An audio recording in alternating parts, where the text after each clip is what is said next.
Katulad nga rin kita na sampalok lover, mapapabili ka talaga ng 1 kilo nito, B. Paano ba naman?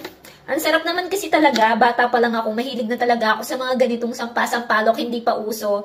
Yung online, nabibili ka ng order-order nito. Yung isa-isang piraso lang, bumibili na talaga ako noon. And gustong-gusto ko talaga, guys.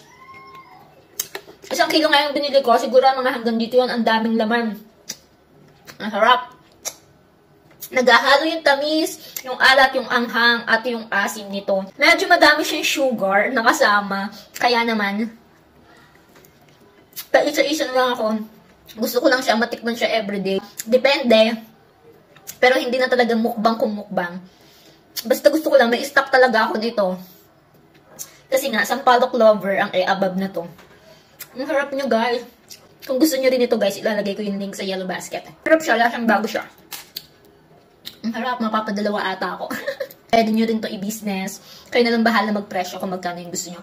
Mas makakalas nga kayo kung 1 kilo na yung orderin nyo kaysa yung 1/4 or kalahating kilo. Kasi mas mura kapag 1 kilo at mas marami talaga B. Uy!